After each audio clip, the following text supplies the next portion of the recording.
আসসালামু আলাইকুম রহমতুল্লাহি ওবরকাতুহু। সম্মানিত দর্শক, আমেরিকা এবং ইরানের যুদ্ধ এখন তুঙ্গে। ইরান পাগলের মতো, ইরান নয়, আমেরিকা পাগলের মতো ইরানে বিমান হামলা চালাচ্ছে।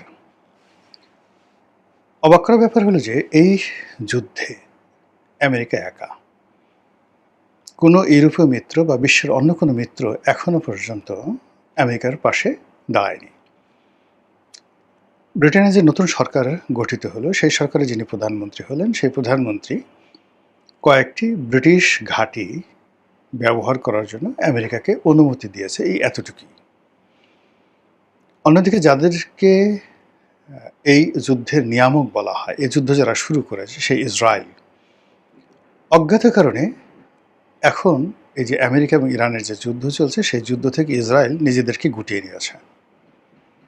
এমনকি ইসরায়েলের প্রতিরক্ষা মন্ত্রী সরকারিভাবে ঘোষণা দিয়েছেন যে এই যুদ্ধে, এখন যে যুদ্ধ, এই যুদ্ধে ইসরায়েল জড়াবে না।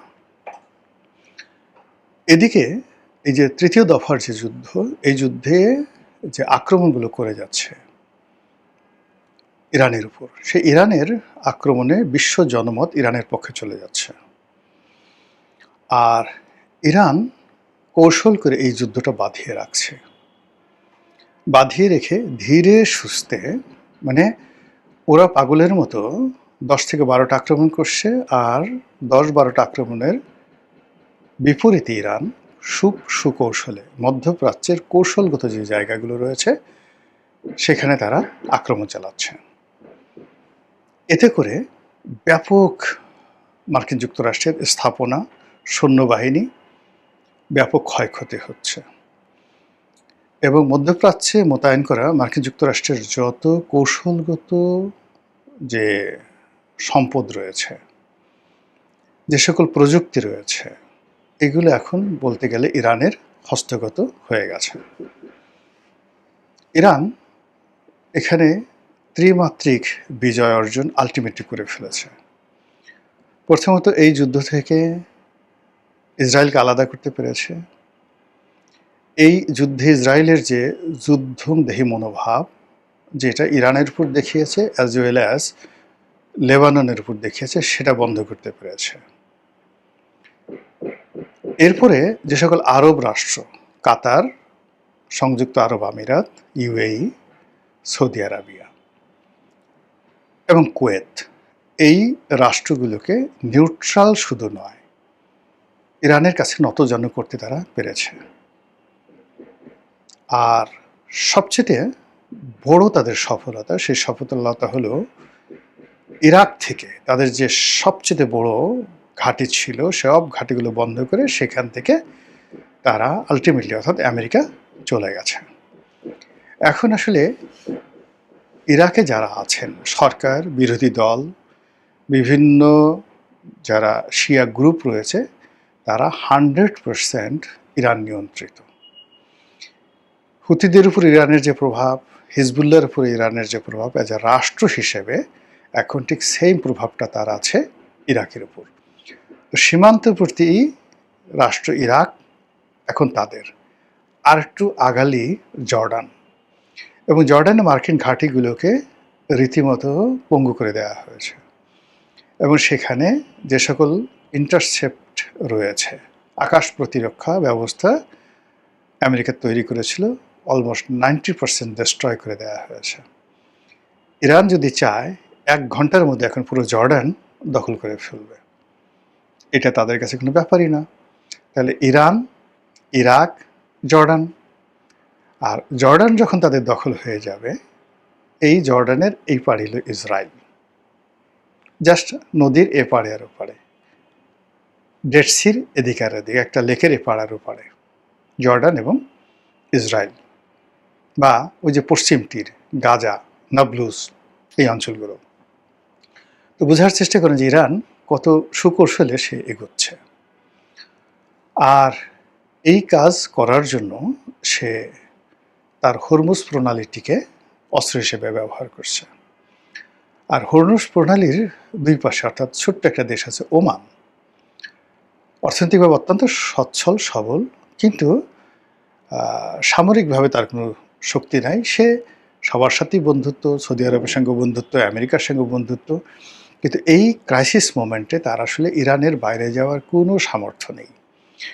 সেই কৌশলগত সেই সম্পর্ক থেকে সে ওমানকে সরিয়ে এনে ইরানের সাথে সে একটা বন্ধুত্বপূর্ণ সম্পর্ক গড়ে তুলেছে, এবং এই হরমুজের যে দুটো অংশ, ইরানের অংশটি ইরান ব্যবহার করবে আর ওমানের অংশটি ওমান ব্যবহার করবে। এই যে পৃথিবীর যে প্রাকৃতিক চ্যানেলগুলো রয়েছে, ইন্টারন্যাশনাল ল অনুযায়ী প্রাকৃতিক চ্যানেলগুলো ব্যবহার করার জন্য কাউকে কখনো ট্যাক্স দিতে হবে না। এই যে ইন্টারন্যাশনাল রুল, এটা এই ইরান ভায়োলেট করে দিচ্ছে। ফলে এই সেম জিনিসগুলো, এটা যদি এখন ইরান যেটা চালু করেছে যে আমাদের এই হরমুজ প্রণালীতে যেতে হলে আমাদের ট্যাক্স দিতে হবে, তাহলে একইভাবে হুতিরা তখন বলবে বাব আল মান্থ ব্যবহার করতে হলে আমাদেরকে ট্যাক্স দিতে হবে। একইভাবে বসফরাস প্রণালী, যেটি ভূমধ্য সাগরকে মানে অর্থাৎ ইউরোপকে এবং তুরস্ক সম্পত্তি যেটা, এবং এটা বসফরাস প্রণালীর যে তুরস্কের যে অংশটা যেটা তারা নিয়ন্ত্রণ করে, এর সঙ্গে ইউরোপের, এশিয়ার এবং রাশিয়ার যে রিলেশন, সেক্ষেত্রে যদি তুরস্ক বলে এই বসফরাস প্রণালী যেটা ন্যাচারাল, এটার জন্য আমাকে ট্যাক্স দিতে হবে। সিমিলারলি হংকংয়ের যে পোতাশ্রয় রয়েছে, এটার জন্য হংকং যদি বলে, চায়না যদি বলে আমাকে এটার জন্য টাকা দিতে হবে। এরপর ইন্দোনেশিয়াতে যে মালাক্কা প্রণালী রয়েছে, এখন ইন্দোনেশিয়ান গভর্নমেন্ট যদি বলে যে আমাদেরকে দিতে হবে, সারা পৃথিবী কঠিন হয়ে যাবে এবং আমেরিকার জন্য নিঃশ্বাস নেওয়াটা অসম্ভব হয়ে পড়বে। ফলে কি হলো, সে এই হরমুজ প্রণালীতে যাতে ইরান ট্যাক্স না বসাতে পারে, ইরানের একক কর্তৃত্ব না থাকে, এখানে যেন আন্তর্জাতিক যে আইন যেটা ইউরোপিয়ানরা তৈরি করে ফেলেছিল, সেই আইন যেন বলবৎ থাকে, এই জন্য সে আক্রমণ করেছে। আর ইরান ঠিক সে জানে যে সে একেবারে আমেরিকার অন্ডকোষ চেপে ধরেছে। যখন ইরান যুদ্ধ শুরু হলো, সবাই ধরে নিয়েছিল এই যুদ্ধ 24 ঘন্টার মধ্যে শেষ হবে, কিন্তু আমি তখন বলেছিলাম যে না, এই যুদ্ধ শেষ হবে না, এবং এই যুদ্ধ শেষ পর্যন্ত ইরান জয়লাভ করবে। এবং আমেরিকাকে ইতিপূর্বে জিমি কার্টার এবং রোনাল্ড রিগান, অর্থাৎ জিমি কার্টারের সরকারের পতন হলো, রোনাল্ড রিগান ক্ষমতা এলে, এবং তখন ইরান কন্ট্রাক্ট কেলেঙ্কারি, সেই কন্ট্রাক্ট কেলেঙ্কারি ঘটল। কেন ঘটলো? ওই সময়টিতে আয়াতুল্লাহ রুহুল খামেনি যখন ক্ষমতা এলেন, তিনি ক্ষমতা আসার সঙ্গে সঙ্গে তেহরান বিশ্ববিদ্যালয়ের যারা ছাত্র, তারা হঠাৎ করে মার্কিন দূতাবাস আক্রমণ করে সব দূতাবাসকে, কর্মকর্তা কর্মচারীদেরকে তারা জিম্মি করে বসলো। তাদেরকে উদ্ধার করার জন্য আমেরিকার পেন্টাগন তাদের সর্বশক্তি নিয়োগ করে সেখানে মিলিটারি অপারেশন কমব্যাট চালালো, এবং সেখানে তারা ফেল করলো। ফেল করার পরে অন্যান্য যে সকল মার্কিন ঘাঁটি রয়েছে সেখানেও ইরান আক্রমণ চালালো, এবং ওই সময়টাতেই ইরান এখনের 100 ভাগের 1 ভাগ ক্ষমতাও ছিল না, কিন্তু এমন কৌশলে তাদেরকে সেই বিভিন্ন পয়েন্টে, মধ্যপ্রাচ্যের বিভিন্ন পয়েন্টে এমনভাবে নাস্তানাবুদ করে ছাড়লো যে ইরানকে খুশি করার জন্য তখন গোপনে অর্থ, অস্ত্র সব কিছু ইরানের চাহিদা মতো সরবরাহ করে তারপর সেখান থেকে নাকে খত দিয়ে আসতে হয়েছিল। এবং এই প্রতিশোধ নেওয়ার জন্য সরাসরি ইরানের সাহস, আমেরিকা সাহস করেনি, ইরাককে দিয়ে, সাদ্দাম হোসেনকে দিয়ে পরে ইরানের বিরুদ্ধে যুদ্ধ চালিয়ে যায়। এবং সেই যুদ্ধ আপনারা জানেন যে প্রায় 10 বছর সেই যুদ্ধ চলেছিল। তারপরেও আমেরিকা কিন্তু ইরানকে কিছুই করতে পারেনি। তো সেই অভিজ্ঞতা থেকে আমি বলছিলাম যে ইরানের মতো একটা দেশ, সেই দেশের বিরুদ্ধে এই সময় আমেরিকা যে ভুলটি করলো, সেই ভুলের খেসারত তাদেরকে দিতে হবে।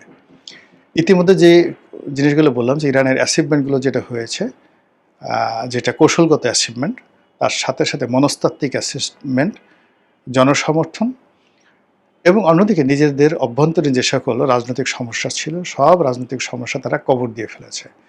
ইরানের রেজিম চেঞ্জের ব্যাপারে একটা কথা হচ্ছিল, দ্রব্যমূল্য নিয়ে কথা হচ্ছিল, তাদের ফাইন্যান্সিয়াল ক্রাইসিস যাচ্ছিল, পুরো রাষ্ট্র দেউলিয়া হয়ে যাচ্ছিল। এই সব জায়গা থেকে তারা বের হয়ে আসছে, এবং এই যে MOU, যুদ্ধ বন্ধের জন্য MOU, এগুলো স্বাক্ষর করার নাম করে, কালক্ষেপণ করে, তারপরে সেটা আমেরিকার সাথে গেম খেলে তারা প্রকাশ্যে অপ্রকাশ্যে বিভিন্ন রাষ্ট্র থেকে তাদের যে জব্দ করা সম্পত্তি অ্যাট লিস্ট 20 বিলিয়ন $20 বিলিয়ন তারা উদ্ধার করে ফেলেছে। এই হলো এক। ২ নম্বর হলো এই যুদ্ধের সময় তারা অতি উচ্চ মূল্যে তাদের তেলগুলো তারা অবাধে তারা বিক্রি করতে পেরেছে, পাচার করতে পেরেছে, তারপরে শেষে ট্রেডিং করতে পেরেছে, যেটা এই অবরোধের কারণে তারা পারেনি। অন্যদিকে এই যুদ্ধের এই সময়টিতে সবাই বলাবলি করে যে তারা যে তাদের যে পারমাণবিক যে সক্ষমতা, যেটা তারা বলছিল যে তারা শান্তিপূর্ণভাবে কেবলমাত্র বিদ্যুৎ ব্যবহারের জন্য বা বিদ্যুৎ উৎপাদনের জন্য তারা ইউরেনিয়াম সমৃদ্ধ করছে। আপনারা জানেন যে ইউরেনিয়ামের 3টা ফর্ম থাকে।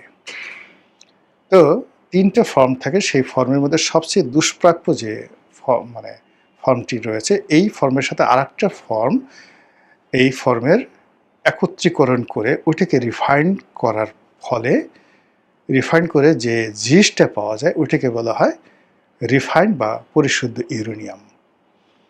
এই পৃথিবীতে সোনা, রূপা, অন্যান্য যে কোনো ধাতুর সাথে ইউরেনিয়ামের পরিমাণ অনেক বেশি, কিন্তু সেগুলোকে রিফাইন করতে হয়। সেই রিফাইন করার প্রযুক্তি পৃথিবীতে খুব অল্প রাষ্ট্রের কাছে আছে। আর সেই প্রযুক্তি, সেই রিফাইন্ড যে ইউরেনিয়াম, সেটা দিয়েই আপনি আসলে অ্যাটমিক বোমা বানাতে পারেন।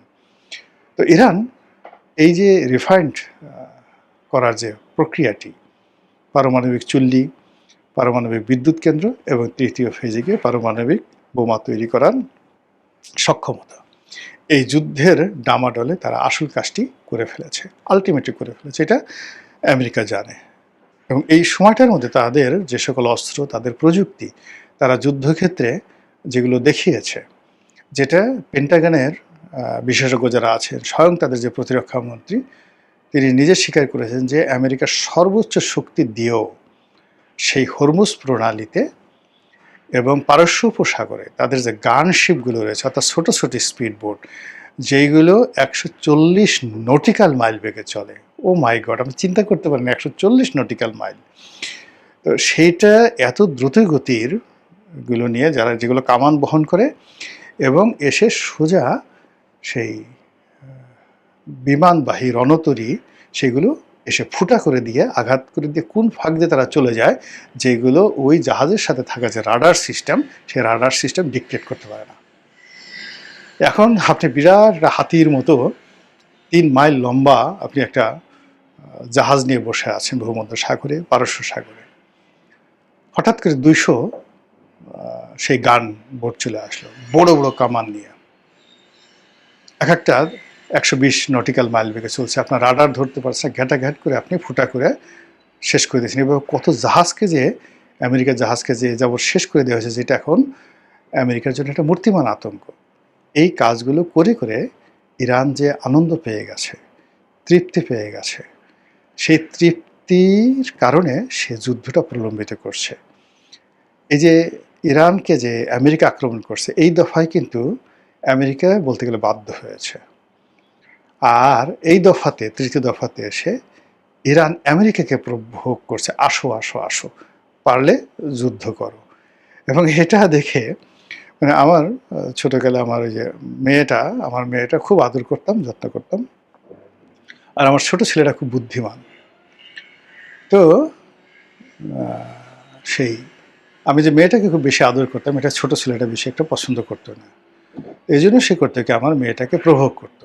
সে গিয়ে তার সামনে বুক ঝুলাতো, পাছা ঝুলাতো, মারবি মারবি আমাকে মারবি, মার মার মার পারলে। তো মেয়েটা করতো কি, সে রাগ সামলাতে পারতো না, আর গালের উপর চটাং করে থাপ্পড় লাগাই দিত।